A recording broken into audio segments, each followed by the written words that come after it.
Hai, Chandra Surdes, dan pada podcast kali ini saya mau ngebahas tentang rekomendasi buku pengembangan diri yang nggak ngebosenin ya.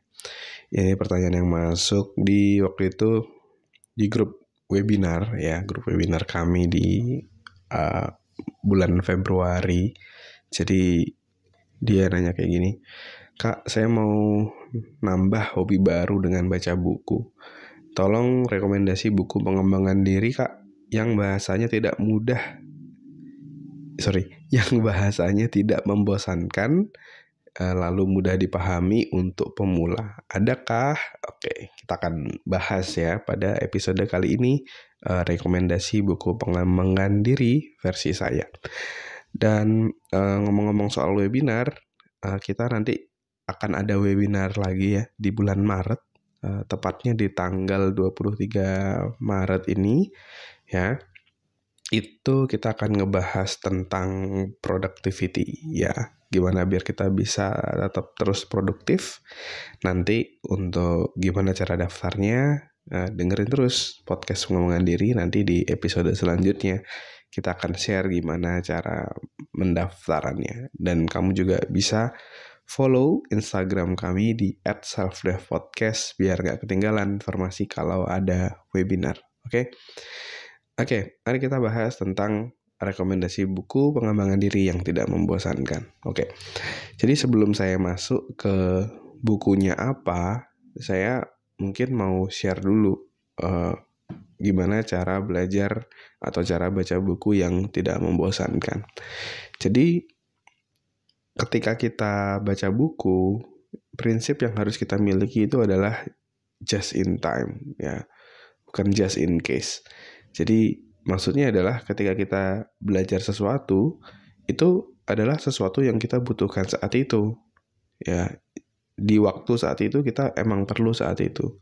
Just in time namanya, bukan just in case kayaknya 2 tahun lagi saya perlu ilmu tentang negosiasi. Aku coba deh baca-baca buku tentang negosiasi. Nah itu pasti kita akan cenderungnya lebih males gitu. Tapi kalau kita memang saat itu misalnya, aku lagi perlu apa ya? Oh, aku lagi perlu materi tentang public speaking nih, karena minggu depan aku harus presentasi. Jadi kita akan lebih semangat belajarnya gitu, karena memang itu yang kita perlukan saat itu. Jadi belajarlah sesuatu yang memang kamu butuhkan. Kalau misalnya kamu membutuhkan materi itu, pasti kamu akan semangat kok untuk belajarnya gitu. Jadi belajar secara just in time. Oke. Nah, lalu buku apa yang saya rekomendasikan ya? Mungkin ini buku-buku yang waktu itu saya bahas di webinar juga gitu. Bukunya apa aja? Di awal-awal saya sebelum jatuh cinta tentang terkait dunia pengembangan diri, buku yang menginspirasi saya itu bukunya dari Norman Vincent Paul kalau nggak salah ya. Dia ngebahas tentang positive thinking kayak gitu. Tapi dia memang banyak cerita, banyak metafora. Jadi kita akan semakin lebih paham gitu tentang kekuatan dari berpikir positif yang akan berpengaruh ke perilaku kita dan hasil yang kita dapatin ya. Coba nanti kamu sambil cari aja bukunya gitu ya, Norman Vincent Paul, The Power of Positive Thinking ya. Lalu setelah itu membawa saya ke buku-buku lainnya yang menurut saya ilmunya juga everlasting, yaitu bukunya Tony Robbins. Dia punya buku Unlimited Power, gimana kita bisa menggunakan diri kita itu dengan seoptimal mungkin, kita mencapai potensi kita setinggi mungkin. Lalu juga bukunya Tony Robbins yang satu yang namanya Awaken the Giant Within, gimana membangunkan raksasa dalam diri kita. Nah itu sekilas Tony Robbins ngebahas tentang ya gimana cara membangunkan raksasa dalam diri kita melalui sudut pandang NLP atau Neuro Linguistic Programming. Jadi kurang lebih di 2 buku itu Tony Robbins ngebahas tentang gimana caranya kita memaksimalkan menggunakan otak kita kayak gitu. Kayak misalnya kita kalau dalam hidup itu harus setting goal, gimana sih setting goal yang tepat itu seperti apa, terus gimana kita bisa mengendalikan emosi diri kita biar tidak mudah down, biar tetap terus konsisten itu seperti apa, gimana cara komunikasi agar kita tidak terjebak pola pikir yang misalnya ada generalisasi dan lain-lainnya gitu. Jadi komunikasi jadi jauh lebih mantap juga. Dan banyak ilmu-ilmu lain yang di dalam buku itu yang sangat-sangat luar biasa yang waktu itu saya baca ketika SMA dan cukup mengubah hidup saya. Dan FYI bukunya Tony Robbins itu tebel-tebel ya. Jadi pas saya beli juga wow ini 500 halaman gitu satu buku gitu. Jadi luar biasa. Tapi seru kok isi bukunya kayak gitu. Jadi saya sangat merekomendasikan buku itu. Lalu bukunya Stephen R. Covey, 7 Habits of Highly Effective People. Jadi di buku itu Stephen Covey bercerita ada 7 kebiasaan orang-orang yang produktif itu apa aja. Itu sangat-sangat life changing juga. Even sampai saya sekarang pun juga hafal kalau ditanya apa sih 7 kebiasaan itu. Saya bisa sebutin nih, ini saya mau sebutin.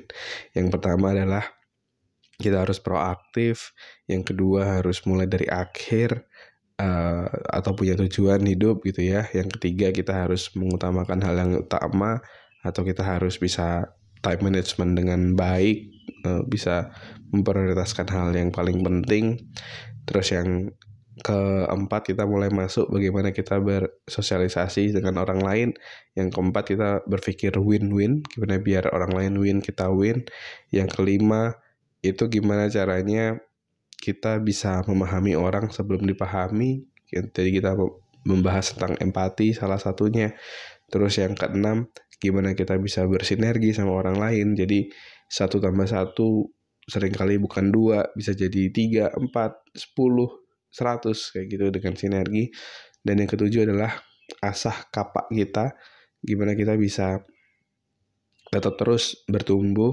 Kita harus mengasah kapak kita, memperhatikan berbagai macam aspek hidup kita gitu, nggak cuma kerja aja tapi juga memperhatikan kesehatan fisik kita, mental kita dan lain-lain. Jadi saya sampai hafal itu 7 kebiasaan karena sangat-sangat luar biasa dan saya terapin sampai sekarang.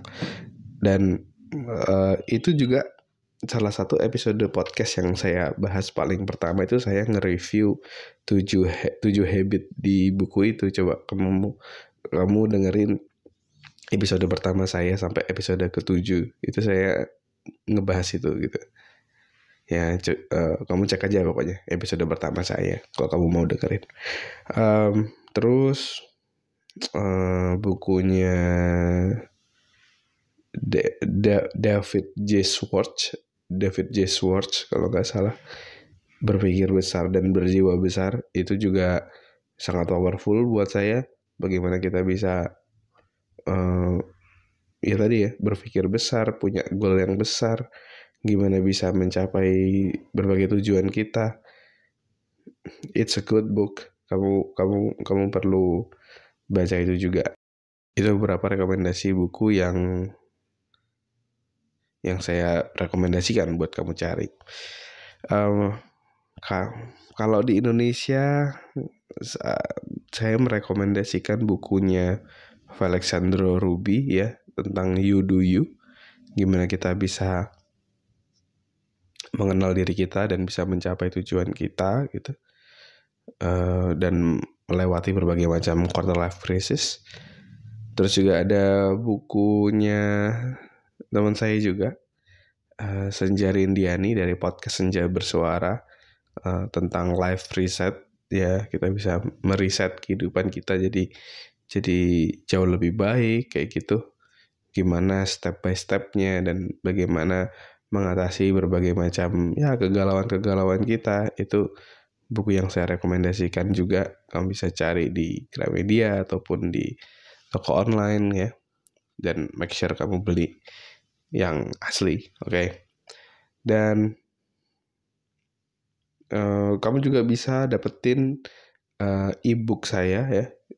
Namanya judulnya Quarter Life Crisis Playbook. Gimana kamu bisa mengatasi berbagai macam kegalauan-kegalauan di usia 20-an tahun. Jadi buku ini cocok buat kamu yang usia 20-an tahun dan lagi galau gitu tentang kayak tujuan hidupku apa, kamu ngerasa insecure, terus kamu ngerasa misalnya ada agak kesulitan berkomunikasi atau menjalin relasi dengan orang lain, menjaga kesehatan mental, dan berbagai macam aspek lainnya itu saya bahas di berbagai bab di ebook ini. Kalau kamu pengen dapetin ebooknya, kamu bisa klik link yang ada di deskripsi dan nanti kamu bisa masukkan kode kupon 5 ya, LIMA besar semua, untuk kamu bisa mendapatkan diskon kurang lebih 70% ya dalam rangka Self Dev Podcast sudah 5 tahun. Oke. Mungkin itu dulu sharing kali ini. Thank you semuanya udah dengerin episode kali ini. Jangan lupa kamu bisa share juga ke teman-temanmu biar makin banyak orang yang bisa dapat manfaat. Oke. Thank you semuanya. Never stop learning because life never stop teaching.